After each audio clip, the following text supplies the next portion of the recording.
টেন্ডারেই toll plaza চালানোর অভিযোগ, toll থেকে তোলা হচ্ছে টাকাও। একই ব্যক্তি বা কোম্পানি প্রায় 10 বছরের সময় ধরে চালাচ্ছে টোল প্লাজা। তবে সরকারের কাছে 2014 সালের পর থেকে টোল প্লাজা রিনিউয়াল বা এক্সটেনশনের কোনো তথ্য নেই বলে জানান অভিযোগকারী। ঘটনা আসানসোলের রূপনারায়ণপুর এলাকার বাংলা ঝাড়খণ্ড সীমান্তের রূপনারায়ণপুর টোল প্লাজার। পশ্চিম বর্ধমান জেলা পরিষদের অধীনে থাকা এই টোল প্লাজাকে কেন্দ্র করে শুরু হয়েছে বিতর্ক। স্থানীয় অভিযোগকারী গোবর্ধন মণ্ডল জানান, দীর্ঘদিন ধরে বহু সরকারি দফতর অভিযোগ জানিয়েও কোনো লাভ হয়নি। একই ব্যক্তি বা একই কোম্পানি কি করে এত বছর ধরে টোল প্লাজা চালাতে পারে? কেন এত বছর ধরে হয় না টেন্ডার? এত বছর পর পর কেউ এক্সটেনশন পেতে পারে? টেন্ডার হলে তো অন্যরাও সুযোগ পেতে পারে, রাজ্য সরকারের রাজস্ব বৃদ্ধি পেতে পারে, কিন্তু টেন্ডার না হয়ে একজনকেই বছরের পর বছর অনুমতি দেওয়া হয় কেন? তিনি আরো বলেন, আরটিআই করে জানা গেছে 2014 এরপর নতুন কোনো টেন্ডার বা রিনিউয়ালের তথ্য নেই সরকারের কাছে। সুবিচার না পেলে তিনি আন্দোলনে যাবেন এবং জনস্বার্থ মামলা করবেন বলে জানান তিনি। এ বিষয়ে উক্ত এলাকার বিধায়ক বিধান উপাধ্যায় বলেন, তিনি বিষয়টি শুনেছেন, কিন্তু যেহেতু জেলা পরিষদের বিষয় তাই তিনি এ বিষয়ে নাক গলাননি। তবে তিনি জেলা সভাধিপতির কাছে বিষয়টি জানবেন। কত টাকা নিবে? 30 টাকা। কোথা থেকে আসছো তোমরা? আমি এই ঝাড়খণ্ড থেকে। তো যতবার আসবে তো 30 টাকা লাগে? হ্যাঁ। রসিদ দেয়? হ্যাঁ, রসিদ দেয়। তো রসিদ দেখো তো। रसीद हमें नहीं, रसीद तो अभी फेंके हम लोग। रसीदটা अभी फेंके हम लोग। अच्छा, रसीद देता है? हाँ, 30 টাকা। আসতে 30 যেতে 30? হ্যাঁ। রাস্তার অবস্থা কিরকম? রাস্তা ওদিকে ভালো আছে, আর এইদিকে? এই দিকটাই খারাপ আছে। কতদিন ধরে এই টোল ট্যাক্স নেওয়া হয়? আগে কম ছিল, অনেক দিন রসিদ দেওয়া? রসিদ না দেয়নি। রসিদ দেয়নি? না। পয়সা দিয়েছেন আপনি? হ্যাঁ। তো রসিদ চাইলেন না? রসিদ চাইলেন না, পয়সা নিয়ে দেয় না, বন্ধ কর।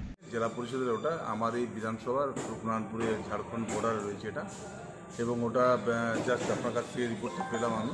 নিশ্চিতভাবে সভাধিপতি সাহেব বা আমার জেলা পরিষদ থেকে জেনে রিপোর্টটা দিতে পারবো যে তাদের টেন্ডার হয়েছে কি না, না কী ব্যাপার আছে সেটা জেনে বলতে পারবো। আমার মনে হয় না, কারণ আমাদের যিনি মাননীয় মুখ্যমন্ত্রী আছেন এবং আমাদের নেতা অভিষেক বন্দ্যোপাধ্যায় আছেন, স্বচ্ছতা প্রতীক ওনারা পশ্চিমবঙ্গে এবং গোটা ভারতবর্ষে এখন একটা, তো সেখানে মনে হয় না এই বেনিয়মে হবে। তাও আমি রিপোর্টটা নিয়ে তারপর আমি আপনাদের জানাতে পারবো নিশ্চিতভাবে, কারণ সরকার যেটা চাইছে, সরকার একটা প্রসেসে, সরকার টেন্ডার যেমন হয় টেন্ডার করে করা হয়, তারপরে যদি কিছু বেনিয়ম আছে আমি জেনে তারপর আমি বলতে পারবো, এবং রিপোর্ট যদি সেরকম হয়তো নিশ্চিতভাবে আগামী দিনে আমাদের নেতা অভিষেক বন্দ্যোপাধ্যায় উঠে এসেছে এবং আরটিআইটা হয়েছে বলে আজকে জেলা পরিষদ বলছে যে কোনো রকম তাদের কাছে সূচনা নাই বা তারা জানে না। জেলা পরিষদের নাকের ডগায় একটা টোল ট্যাক্স চলছে, অবৈধভাবে চলছে, এবং যেখানে একই লোক কন্টিনিউয়াসলি এই টোল ট্যাক্সটা পাচ্ছে without any tender, without anything. কেন পাচ্ছে? আর এতদিন তারা মুখে কুলু পেটে বসে আছে জেলা পরিষদের পদাধিকারীরা। কেন মুখে কুলু পেটে বসে আছে? জেলা পরিষদটা কাদের? তৃণমূল কংগ্রেসের।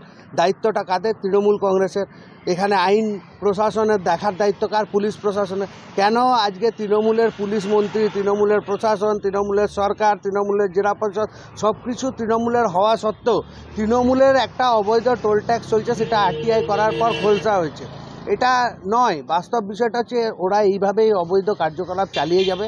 যখন মানুষ তার টুটি টিপে ধরে তখন তারা জেগে ওঠে। এখন টুটি টিপে ধরা হয়েছে, আরটিআই হয়েছে, আরটিআইয়ের জবাব দিতে হবে, তাই জন্য জেলা পরিষদকে জবাব দিতে বাধ্য হতে হয়েছে।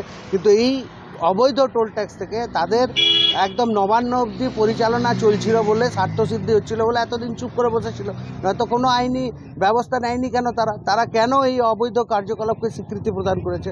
আসল ব্যাপার, পশ্চিমবাংলার পুরো অলি গলি আনাচে কানাচে এরকম অবৈধ ব্যবসা, অবৈধ কারবার পুলিশ প্রশাসনের নেতৃত্বে পশ্চিমবঙ্গ সরকার দ্বারা পরিচালিত হচ্ছে, তৃণমূল কংগ্রেসের দ্বারা পরিচালিত হচ্ছে। এর আমরা ভর্ৎসনা করি, নিন্দা করি এবং এই সরকারের অপসারণের দাবি তুলি। বাপ্পা চ্যাটার্জি, আসানসোল বিজেপির জেলা সভাপতি।